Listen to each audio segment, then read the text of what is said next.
hello students welcome to my class এই ভিডিওতে আমি আলোচনা কৰিম 3 নম্বৰ চেপ্টাৰ ধাতু আৰু অধাতুৰ পেজ নম্বৰ 49 আৰু 53 থকা কোৱেশ্চনখিনি তো আমি স্টাৰ্ট কৰো আহা তো স্টুডেন্টস আমি পেজ নম্বৰ 49 ৰ প্ৰথমটো কোৱেশ্চনৰ প্ৰথমটো লৈছো ইয়াত দিয়া আছে সোডিয়াম অক্সিজেন আৰু ম্যাগনেসিয়ামৰ ইলেক্ট্ৰন বিন্দু গঠন ইলেক্ট্ৰন ডট ষ্ট্ৰাকচাৰটো লিখা তো আমি ইলেক্ট্ৰন বিন্দু গঠনটো আমি লিখিবলৈ হলে প্ৰত্যেকটো যিকেটা দিয়া আছে সোডিয়াম অক্সিজেন আৰু ম্যাগনেসিয়ামৰ ইহঁতৰ আমি পৰমাণু ক্ৰমাঙ্কটো আমি জানিব লাগিব ঠিক আছে তো সোডিয়ামৰ পৰমাণু ক্ৰমাঙ্ক হৈ গল 11 অক্সিজেনৰ পৰমাণু ক্ৰমাঙ্ক হৈ গল 8 আৰু ম্যাগনেসিয়ামৰ পৰমাণু ক্ৰমাঙ্ক হৈ গল 12 তো আমি এতিয়া সোডিয়ামৰ এটো তলত দিয়া আছে সোচন ইলেক্ট্ৰনীয় বিন্যাস এটো 281 অৰ্থাৎ প্ৰথমটো কক্ষত দুটা ইলেক্ট্ৰন থাকিব দ্বিতীয়টো কক্ষত 8টা ইলেক্ট্ৰন থাকিব আৰু ইয়াৰ সোডিয়ামৰ বহিৰতম কক্ষ অৰ্থাৎ তৃতীয়টো কক্ষ থাকিব এটা ইলেক্ট্ৰন ঠিক আছে তো এইটো যোজ্যতা ইলেক্ট্ৰনটোক আমি কেনেকৈ দেখাম কাৰ্চিনৰ সৈতে সোডিয়াম লিখি প্লাই এটা ডট দিছো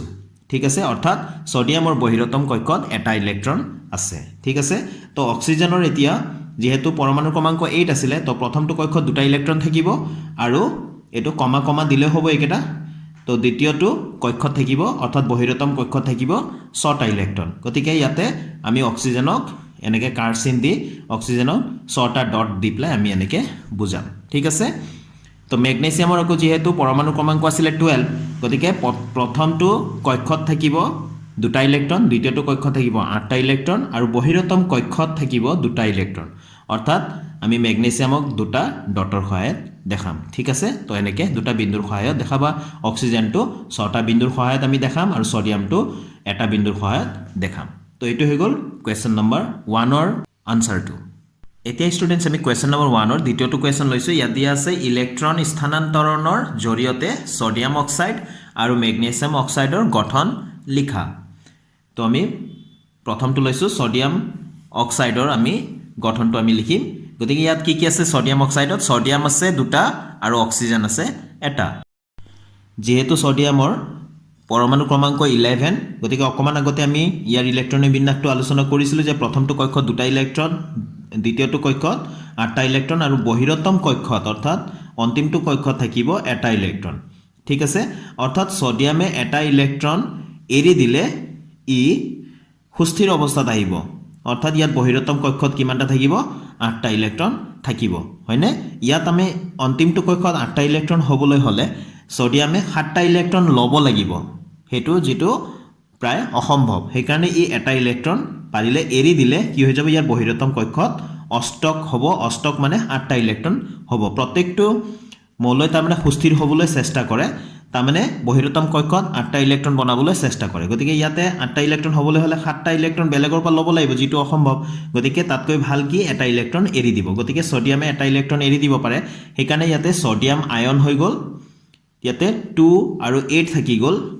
মানে মুঠতে কেইটা ইলেক্ট্ৰন থাকি গল 10টা ইলেক্ট্ৰন থাকি গল ইয়াৰ বহিৰতম কক্ষত 8টা ইলেক্ট্ৰন হল এটা ইলেক্ট্ৰন ই এৰি দিব তাৰ মানে ঠিক আছে তো আমি জানো যে ইলেক্ট্ৰন মানে হৈ গল নেগেটিভ চাৰ্জ সেইকাৰণে ই মাইনাস দেখুৱাইছে অৰ্থাৎ এটো ইলেক্ট্ৰন এৰি দিব তো এৰি দিয়াৰ লগে লগে এটো কি হৈ যাব সোডিয়াম আয়ন অৰ্থাৎ সোডিয়াম কেটায়ন হ'ব আৰু ইয়াতে প্লাস সাইন কিয় দিয়া হৈছে যেহেতু প্ৰত্যেকটো পৰমাণুতে কি থাকে ইলেক্ট্ৰনৰ সংখ্যা আৰু প্ৰটনৰ সংখ্যা সমান থাকে ইলেক্ট্ৰন হল নেগেটিভ চাৰ্জ আৰু প্ৰটন হৈ গল পজিটিভ চাৰ্জ গতিকে ইয়াতে পজিটিভ চাৰ্জটো বেছি হৈ গল কাৰণ ইয়াতে কিমানটা আছিল ইলেক্ট্ৰন 11টা আছিল অৰ্থাৎ প্ৰটনো 11টা আছে গতিকে এটা ইলেক্ট্ৰন যদি এৰি দিয়ে তাৰমানে প্ৰটন থাকি যাব 11টা কিন্তু ইলেক্ট্ৰন কেইটা হৈ গল 2 8 10টা গতিকে ইয়াতে এটা মানে কি আছে পজিটিভ চাৰ্জ বেছি আছে সেইকাৰণে ইয়াতে প্লাস দেখুৱা হৈছে ঠিক আছে আৰু প্লাস ই মাইনাস মানে ইলেক্ট্ৰন যেহেতু ই এৰি দিব পাৰিব গতিকে ইয়াতে এক্সট্ৰা কৈ দেখুৱা হৈছে এটো সোডিয়াম কেটায়ন হৈ গল বা সোডিয়াম আয়ন হৈ গল ঠিক আছে এতিয়া সোডিয়াম অক্সাইডত আকৌ অক্সিজেনো আছিল হয়নে গতিকে ইয়াতে অক্সিজেনৰ ক্ষেত্ৰত এতিয়া আমি চাও অক্সিজেন ইলেক্ট্ৰনীয় বিন্যাসটো হৈ গল 2 6 যেহেতু অক্সিজেনৰ পৰমাণু ক্ৰমাঙ্ক 8 হয়নে গতিকে ই 6টা এৰি দিয়াতকৈ দুটা বেলেগৰ পৰা লবলৈ সহজ হ'ব সেইকাৰণে ই দুটা ইলেক্ট্ৰন লব পাৰিব ঠিক আছে বেলেগৰ পৰা গতিকে ইয়া দুটা ইলেক্ট্ৰন যদি প্লাস হৈ যায় তেনেহলে কি হৈ যাব এটো অক্সিজেন এনায়ন হৈ যাব অক্সাইড এনায়ন হৈ যাব ঠিক আছে ইয়াতে মাইনাস মাইনাস কিয় দিয়া হৈছে যেহেতু ইয়াতে 8টা ইলেক্ট্ৰন আছিল গতিকে ইয়াৰ পৰমাণু গৰ্ভত যেটো প্ৰটন আছে প্ৰটনত কিমান প্ৰটন কেইটা আছে 8টাই থাকিব হয়নে এতিয়া দুটা ইলেক্ট্ৰন যদি ই বেছিকৈ লৈ লয় তো প্ৰটনৰ সংখ্যাটো 8টাই আছে কিন্তু ইলেক্ট্ৰনৰ সংখ্যা কিমান হৈ গ'ল 8টা আছিল দুটা যদি আহি যায় 10টা হৈ যাব মানে দুটা ঋণাত্মক আয়ন বেছি আধান বেছি হৈ যাব হয়নে দুটা ঋণাত্মক আধান বেছি হৈ যাব সেই কাৰণে ইয়াতে দুটা মাইনাস চিন দেখুৱা হৈছে ঠিক আছে তো এইটো কোৱা যায় অক্সাইড এনায়ন ঠিক আছে এতিয়া সোডিয়াম আৰু অক্সিজেন লগ লাগি সোডিয়াম অক্সাইড হ'ব সেই কাৰণে ইয়াতে চোৱা অক্সিজেনক কেইটা লাগিব সোডিয়ামে এটাহে ইলেক্ট্ৰন দিব পাৰে অক্সিজেনক কেইটা আছিল বহিৰতম কক্ষত 6টা মানে ইয়াক আৰু দুটা হলে 8টা হ'ব গতিকে দুটা সোডিয়ামৰ পৰা এটা কৈ ইলেক্ট্ৰন লৈ প্লাই ইয়াৰ বহিৰতম কক্ষত কেইটা হৈ যাব 8টা হৈ যাব আৰু সোডিয়ামে এটা এৰি দি প্লাই বহিৰতম কক্ষত ইয়াৰো 8টা হৈ যাব হয়নে আৰু ইহতে কি হ'ব আকৰ্ষণীয় বলৰ দ্বাৰা দুইটা বান্ধ খাই থাকিব আৰু সোডিয়াম অক্সাইড গঠন কৰিব ঠিক আছে চোৱাচোন ইয়াতে দেখুৱা হৈছে দেখিছা ইয়াতে দুটা আছে সোডিয়াম তো Na+2 আৰু অক্সিজেনৰ 1 2 3 4 5 6 ক্ৰস কৰি প্লে দেখুৱা হৈছে এটা অক্সিজেনৰ বুলি আৰু ডট কৰি দেখুৱা হৈছে সোডিয়ামৰ পৰা অহা ইলেক্ট্ৰন বুলি ঠিক আছে তো ইয়াত দুটা ইলেক্ট্ৰন বেছি হৈ গ'ল সেইকাৰণে 2- দেখুৱা হৈছে ঠিক আছে তো এই ধৰণে তোমালোকে ষ্ট্ৰাকচাৰটো মনত ৰাখিব লাগিব এতিয়া দ্বিতীয়টো আছিল মেগনেছিয়াম অক্সাইডৰ গঠন তো এতিয়া মেগনেছিয়াম আৰু ইয়াতে অক্সিজেন আছে গতিকে মেগনেছিয়ামৰ প্ৰথমতে ইয়াতে আমি চাই লওঁ মেগনেছিয়ামৰ পৰমাণু ক্ৰমাংক আছিল 12 তো 282 প্ৰথমটো কক্ষত দুটা দ্বিতীয়টো কক্ষত 8টা ইলেক্ট্ৰন আৰু অন্তিমটো অৰ্থাৎ যুজতা কক্ষ বুলি কোৱা যায় বহিৰতম কক্ষত যুজতা কক্ষত দুটা ইলেক্ট্ৰন আছে ঠিক আছে তো মেগনেছিয়ামে দুটা ইলেক্ট্ৰন বেলেগক দিব পাৰিব দিলে কি হ'ব ইয়াৰ 8টা ইলেক্ট্ৰন বহিৰতম কক্ষত হ'ব ই সুস্থিৰ অৱস্থাত আহি যাব ঠিক আছে তো সেই কাৰণে ইয়াত দেখুৱা হৈছে কাৰ্চিন দি মেগনেছিয়াম 28 অৰ্থাৎ দুটা ইলেক্ট্ৰন যদি ই এৰি দিয়ে তেনেহলে এটো ম্যাগনেসিয়াম ক্যাটায়ন হ'ব এৰি দিলে ক্যাটায়ন ললে এনায়ন ঠিক আছে তো ম্যাগনেসিয়াম ক্যাটায়ন তো ইয়াতে 2+ কিয় দেখুৱা হৈছে তো দুটা ধনাত্মক আধান অৰ্থাৎ প্ৰোটন বেছি হৈ গল হয়নে ইলেক্ট্ৰন যেটা থাকে পৰমাণু গ্ৰহত প্রোটনও সেইটা থাকে তো ইয়াতে ইলেক্ট্রন যদি 2 8 2 10 2 যদি 12 আছে তো পৰমাণু গ্ৰহত প্ৰোটনৰ সংখ্যাও 12 আছে গতিকে এই দুটা ইলেক্ট্ৰন যদি এৰি দিয়ে দুটা ঋণাত্মক আধান যদি এৰি দিয়ে ধনাত্মক আধান দুটা বেছি হ'ব এখানে 2+ ইয়াত দেখুৱা হৈছে ঠিক আছে তো ভালকৈ মন কৰিবা তাৰপিছত অক্সিজেনে অকমান আগত দেখুৱাৰ দৰে অক্সিজেনৰ পৰমাণু ক্ৰমাংক 8 গতিকে 2 আৰু বহিৰতম কক্ষত 6 আছে ঠিক আছে তো এই দুটা ইলেক্ট্ৰন বেলেগৰ পৰা লব পাৰিব যদি পাই যায় তেনেহলে এটো যদি প্লাস দুটা ইলেক্ট্ৰন যদি ইয়াত আহি যায় তেনেহলে ইয়াৰ বহিৰতম কক্ষত 6 আছিল নহয় জানো 8টা হৈ গল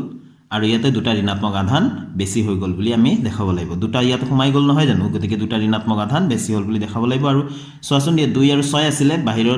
বাহিৰৰ কক্ষটোত মুঠ ইলেক্ট্ৰনৰ সংখ্যা কেইটা হৈ গল 8টা হৈ গল তো এইটো হৈ যাব এতিয়া অক্সাইড এনায়ন ঠিক আছে এনায়ন এতিয়া ম্যাগনেসিয়াম আৰু অক্সিজেন লগ লাগি ম্যাগনেসিয়াম অক্সাইড হোৱাটো আমি দেখাব লাগে তো ম্যাগনেসিয়াম প্লাস অক্সিজেন ম্যাগনেসিয়ামৰ বহিৰতম কক্ষত দুটা ইলেক্ট্ৰন দুটা ডট দেখুৱা হৈছে অক্সিজেনৰ বহিৰতম কক্ষত 6টা ইলেক্ট্ৰন 6টা সৰু সৰু ক্ৰস কৰি দেখুৱা হৈছে তো ইয়াতে সোমাই যাব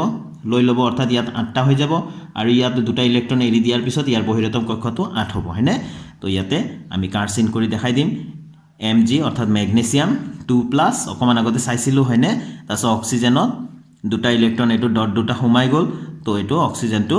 2- অৰ্থাৎ ইয়াত ঋণাত্মক আধানৰ সংখ্যা দুটা বেছি হৈ গল হয়নে তো এটো হৈ গল ম্যাগনেসিয়াম অক্সাইড MgO ৰ গঠনটো তো নিশ্চয় তোমালোকে বুজি পাইছা এই ধৰণে লিখি লিখি তোমালোকে প্ৰেক্টিস কৰিবা নিশ্চয় তোমালোকৰ মনত থাকি যাব এতিয়া 1 নম্বৰৰ 3টোত কোৱেশ্চন আছিল এই যৌগটোত থকা আয়নসমূহ কি কি এই যৌগটোত মানে দুটা যৌগ আছিল এটা হৈ গল সোডিয়াম অক্সাইড আৰু এটা আছিল ম্যাগনেসিয়াম অক্সাইড তো সোডিয়াম অক্সাইড Na2O যৌগত থকা আয়নসমূহ সোডিয়াম কেটায়ন Na+ আৰু অক্সাইড আয়ন ঠিক আছে অক্সাইড আয়ন O2- আৰু ম্যাগনেসিয়াম অক্সাইড MgO যৌগত থকা আয়নসমূহ হৈ গল ম্যাগনেসিয়াম কেটায়ন Mg2+ অক্সাইড আয়ন O2- ঠিক আছে তো তোমালোকে এই দুটা মনত ৰাখিবা তো দুইটা এই কোৱেশ্চন নম্বৰ 1 ৰ প্ৰত্যেকটো কোৱেশ্চনে ইম্পৰ্টেন্ট আছিল তো এতিয়া আমি কোৱেশ্চন নম্বৰ 2 যাও এতিয়া আছে কোৱেশ্চন নম্বৰ 2 আয়নীয় যৌগৰ গলনাঙ্ক কিয় বেছি তো আয়নীয় যৌগৰ গলনাঙ্ক বেছি কাৰণ আয়নীয় যৌগৰ